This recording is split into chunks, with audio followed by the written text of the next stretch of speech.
Taller sobre las leyes de Newton, ejercicio número 24, capítulo 5. Un objeto de 5 kilogramos colocado sobre una mesa horizontal sin fricción se conecta a una cuerda que pasa sobre una polea y después se une a un objeto colgante de 9 kilogramos, como se muestra en la siguiente figura. Se pide dibujar los diagramas de cuerpo libre para ambos objetos, así como su aceleración, y además encontrar la tensión de la cuerda. Como sabemos bien, estas poleas son ideales, por tanto despreciaremos su masa y fricción de la cuerda con esta. Además, como bien indica el problema, la segunda masa se encuentra sobre un riel de aire. Por supuesto, solo consideraremos el movimiento en dos ejes. Podemos intuir por la masa de los objetos el sentido del movimiento en general. De momento vamos a ignorar las medidas dadas para trabajar únicamente sobre las variables presentes en las fórmulas. Primero vamos a obtener las aceleraciones partiendo de las ligaduras. Suponiendo que nuestra cuerda es muy ideal y que por tanto posee un largo constante en todo momento, podemos dividirla en tres tramos. X1 que iniciaría en la masa 1 y llegaría hasta la polea, la parte S que se trata de la curva de la polea por donde pasa la cuerda, y por último X2 que sería la parte sobrante, es decir, desde la polea hasta la masa 2. Partiendo de lo anterior, es posible y fácil inferir que S es un valor constante, por lo que obtenemos la siguiente expresión. L, la longitud de la cuerda, será igual a X1 más X2 más S, que al derivar con la notación actual quedaría L' igual a X1' más X2' más S'. Recordemos que la derivada de la posición o distancia es la velocidad. Haciendo ciertos movimientos algebraicos podemos determinar que las velocidades de las dos masas son iguales. O bueno, el signo menos que hace falta es debido a que tienen sentido opuesto, pero en cuestión de magnitud son equivalentes. Sin embargo, lo que buscamos en este caso es la aceleración. Por tanto, debemos derivar una segunda vez. De modo que nos quedaría v1' es igual a v2', y por tanto obtendríamos que las aceleraciones 1 y 2 son iguales. Por tanto, gracias a las ligaduras, aunque también se puede inferir analizando la situación, se concluye que las aceleraciones de las masas son equivalentes. Ya tenemos algo de información para resolver el problema. Lo siguiente será realizar el diagrama de cuerpo libre para cada una de las masas. Iniciaremos por la más sencilla, la masa 1, que por el hecho de estar suspendida no se considera ni la normal ni el movimiento en el eje X, suponiendo que cae de forma perpendicular al suelo sin inclinaciones ni nada por el estilo. En su lugar, la fuerza de la tensión de la cuerda y por supuesto la propia fuerza de su masa multiplicada por la gravedad terrestre.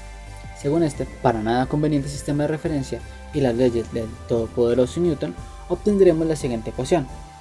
La suma de las fuerzas anteriormente descritas, cuidado con el sentido, es igual a la masa por la aceleración. Recordamos hacia dónde se mueven las masas, por lo que este último valor al ir en sentido opuesto del sistema elegido está precedido por un signo menos. El diagrama de cuerpo libre para la segunda masa es un poco más complejo, pero nada que no podamos resolver. Esta vez consideramos el movimiento en dos ejes, aunque uno no es del todo útil. Para el movimiento en Y, que es nulo, tenemos la fuerza del peso y la de la normal, que por medio de un simple despeje podemos determinar que ambas fuerzas serían equivalentes. La sumatoria de las fuerzas en el eje X es igual a la masa 2 por la aceleración, y la única fuerza es la de la tensión de la cuerda. Por si acaso, al inicio demostramos que las aceleraciones eran iguales, por lo que no es necesario distinguirlas a través de subíndices. Ahora, ya que tenemos dos ecuaciones con dos incógnitas, vamos a hacer lo que mejor sabemos hacer en matemáticas: resolver sistemas de ecuaciones. Primero, para obtener la tensión multiplicamos la segunda ecuación por menos 1 y luego sumamos. Si al resultado le factorizamos la aceleración y un menos, y luego hacemos unos movimientos algebraicos, terminamos con que la masa 1 por la gravedad dividido en la suma de las masas es igual a la aceleración. Como bien sabemos, las masas son positivas, por lo que no debemos preocuparnos por ese denominador. Para obtener la tensión debemos multiplicar las ecuaciones 1 y 2 por las masas 2 y 1, respectivamente. Al sumar la variable de la aceleración se cancela, por lo que solo debemos despejar la tensión, y el resultado es similar al anterior. Para finalizar, solo nos queda sustituir los valores iniciales y hacer las respectivas operaciones aritméticas. por lo que obtendremos que la tensión es de 31.5 y la aceleración de 6.30 metros sobre segundos. Ahora, el ejercicio número 23, capítulo 12 del libro de Serve. Algo que todos nos hemos preguntado alguna vez. Tenemos la siguiente situación. Un extremo de una barra uniforme de 4 metros de largo y peso Fg está sostenido mediante un cable. El otro extremo descansa sobre la pared, en donde se mantiene por fricción. Es decir, John Streatham lo sostiene. Como se muestra en la figura. El coeficiente de fricción estática entre la pared y la barra es de 0.5. Determine la distancia mínima x desde el punto A en el que un objeto adicional, también con el mismo peso F sub g, se puede colgar sin hacer que la barra se deslice en el punto A. Primero comenzamos ordenando la información y realizando el respectivo diagrama de cuerpo libre de la situación. Recordemos que x corresponde a una incógnita, por lo que en donde ubiquemos el objeto adicional, llamémosle bola, de momento no es tan relevante. Sabemos que el ángulo θ vale un total de 37 grados. La distancia AB va a ser de 4 metros, el peso tanto de la barra como de la bola va a ser F sub g y el coeficiente de fricción estática va a ser de 0.5. Debemos hallar x. En el punto B tenemos la fuerza de la tensión del cable, vector que podemos descomponer en T sub y T sub x respectivamente. Al analizar la situación como un triángulo rectángulo, podemos determinar que la tensión en Y es igual a la tensión por el seno del ángulo y un resultado similar para la tensión en X, que va a ser la tensión por el coseno del ángulo. Para el punto A, en cambio, tenemos la fuerza de la fricción, que será el coeficiente de fricción entre la pared y la barra multiplicado por la normal.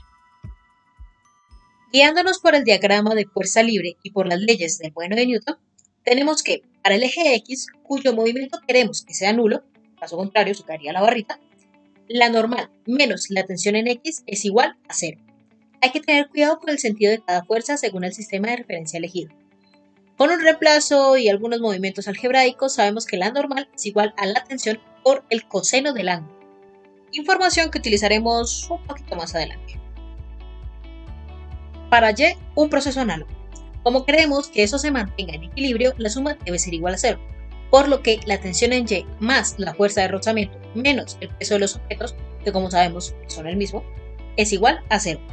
Reemplazo, factorización, movimientos algebraicos y más, y tenemos que la tensión es igual a 2 veces el peso de los objetos dividido por el seno del ángulo más 0.5 por el seno del ángulo.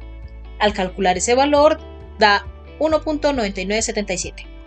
Al aproximarlo a la tercera cifra decimal obtenemos que equivale a 2 veces el peso. Y el momento que todos hemos esperado, la condición de equilibrio rotacional, que establece que la suma de todos los torques es igual a 0. En nuestro problema tenemos 3 torques. El de la bola, que será su peso por la distancia x, que aún no sabemos. El de la barra respecto al muro, que será su peso por la distancia AB partida por la mitad. Y el de la barra respecto al cable, que será la tensión en Y por AB. Se puede inferir esta información por el diagrama de cuerpo libre. Reemplazando, operando, factorizando y más cosas matemáticas, podemos despejar la única incógnita en la expresión. Recordemos que F sub g, peso de los objetos, son datos que, comillas, sabemos, por lo que no son incógnitas en sí. X es igual a un cálculo increíblemente grande. El peso lo podemos despreciar sin problemas, y eso nos dará 2.81, el cálculo aritmético quiero decir. Es decir, que la distancia mínima medida desde el punto A para la bolita, de tal forma que la barra se mantenga en equilibrio es de 2.81 metros, lo cual tiene cierto sentido si lo analizamos bien.